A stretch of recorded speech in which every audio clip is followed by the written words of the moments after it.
จบงานจากอลังการโซ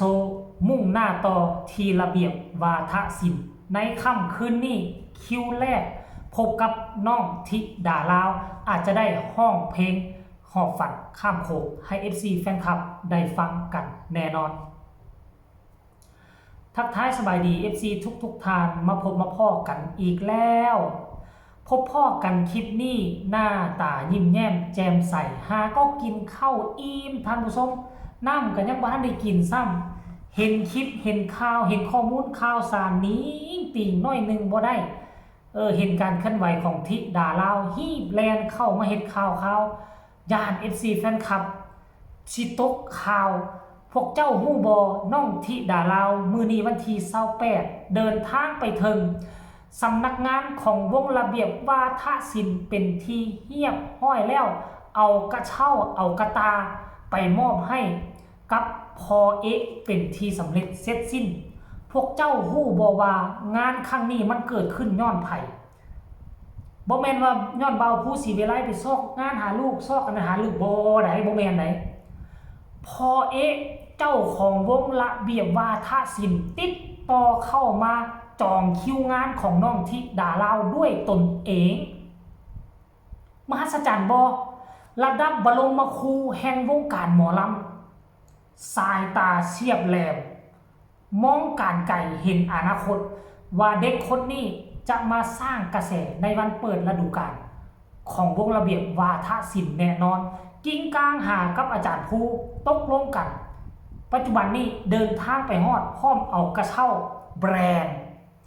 ไปมอบให้พอเอกแต่ว่าทั้งพอเอกกับอาจารย์ภูอุ๊บไว้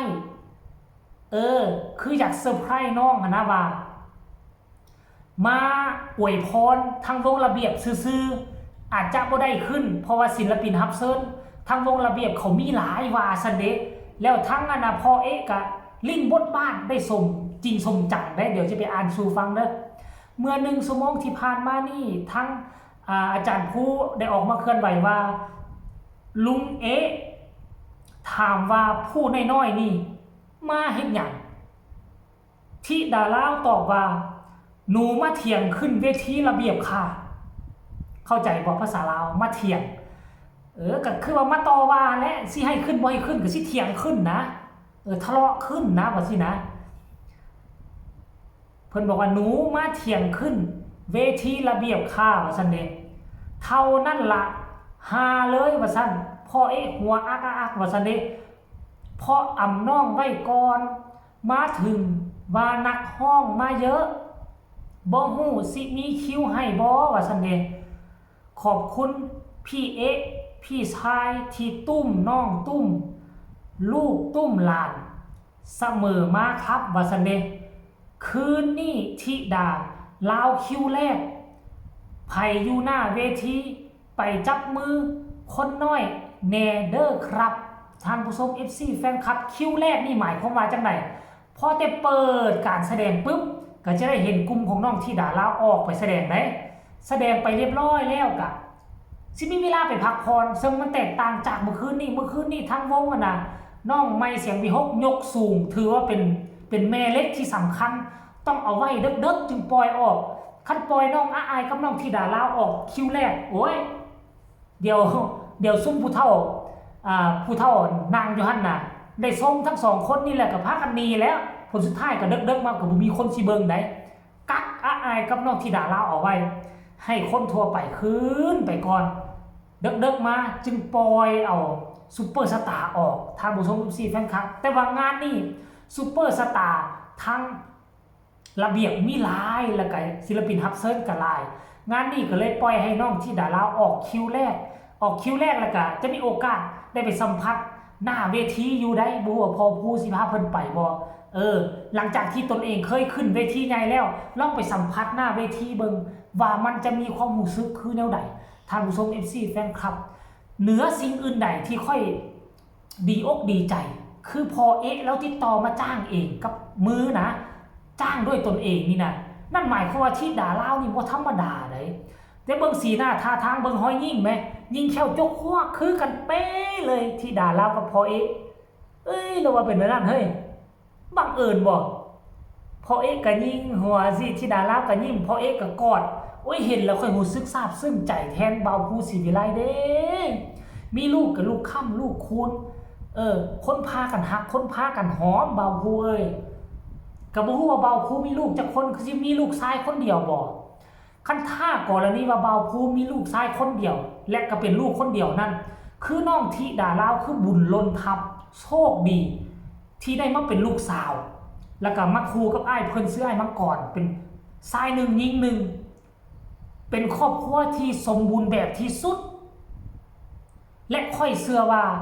คันถ้ามีกัน4คนนี่พ่อแม่ลูกนี่น้องธิดาลาวคงจะสามารถเลี้ยงพ่อแม่กับอ้ายได้ 100% แต่ก่อนจะให้น้องเลี้ยงแม่พึ่งกับบ่าวภูต้องเลี้ยงน้องให้เติบใหญ่เลี้ยงน้องให้เก่งกล้าสามารถให้มีงานเข้ามาหลายๆเดือนนึงนี่อย่างบ่มีให้มันมีจัก10งานซะทำซุปซีแฟนคลับเบื้องต้นนะและอีกประมาณ4-5 เดือนขึ้นไปเฮามีชื่อเสียงเฮาโด่งดังตึมจึงเอามาในหลายเดือนละ20งานแบบสิโอ้โหคงจะบ่ไกลเกินฝันเนาะคันท่า FC แฟนคลับทั้ง2ฝั่งของเฮาจับมือถือแขนกันสนับสนุนโดยการกดไลค์กดแชร์ช่องที่เฮ็ดข่าวเฮ็ดคลิปเกี่ยวกับน้องธิดาลาวกดแชร์ไปก็เหมือนกับพวกเจ้าสนับสนุนซัพพอร์ตน้องธิดาลาวเช่นเดียวกัน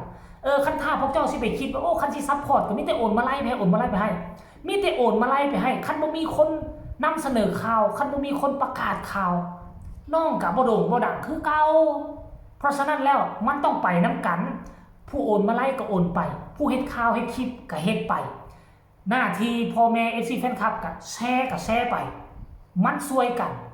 3-4 หน่วยงานนี่มันจึงจะเฮ็ดให้น้องประสบผลสำเร็จเด้อเนาะเอาเดี๋ยวเขาไปฟังคำคิดคำเห็นบ้างดูบาดเห็นน้องธิดาลาวไปถ่ายรูปกับพ่อเอ๊ะแล้วนะโพสลงไปเมื่อกี้เท่าใดชั่วโมงคนมากดไลค์เป็นพันคอมเมนต์นี่โอ้200-300แล้วทำสมมุติเดี๋ยวจะไปอ่านสู่ฟังเด้อคอมเมนต์แรกบอกว่าบอกลุงเอ๊ะเลยหนูจะมาอยู่กะลุงเอ๊ะค่ะยายรอที่กลุ่มแล้วนะคะสู้นะลูกขอให้ปังๆเด้ออีหลาน้อยป้าโถอันน่ะยายดวงจิตนี่คือมันฮักธิดาน้อยเอาแถวว่าเนาะตามไปตลอดทุกเพศเลยคนนี้บอกว่าอีหลาเก่งครับร้องรำมวนครับผมติดตามตลอดครับว่าสันนิผู้นี้ผู้ต่อมาก็บอกว่าดีใจกับน้องธิดามีแต่คนอินดูว่าสันเดคนต่อมาก็บอกว่ารออยู่หน้าเวทีแล้วจ้าป้าโทคนนี้นำไปฮอดระเบียบแล้ววันนี้โตคนนี้บอกว่าขอให้ปังๆเด้ออีลาธิดาเนาะเอาคอมเมนต์สุดท้ายซะแจ่มๆเลยอันนี้เป็นอย่างนี้รีบทำรีบส่งโน้ตอยากเห็นน้องห้องเพลงของตัวเองบนเวทีกะสงสัยน้องคือบ่ห้องเพลงของตัวเองเนาะคงจะเข้าใจกันแล้ว FC แฟนครับเจบอลเล่าก็นำเสนอเพียงแต่สำนีเดี๋ยวที่ตามอีกคลิปต่อไปในเจบอลเล่าก็จะไปติดตามขึ้นวงระเบียบจำนวนจำมันกอมูวานนี่บอและน้องจะได้ห้องเพลงของตนเองบอหอบฝันข้ามคมติดตามคลิปต่อไปสำหรับคลิปนี้สบายดี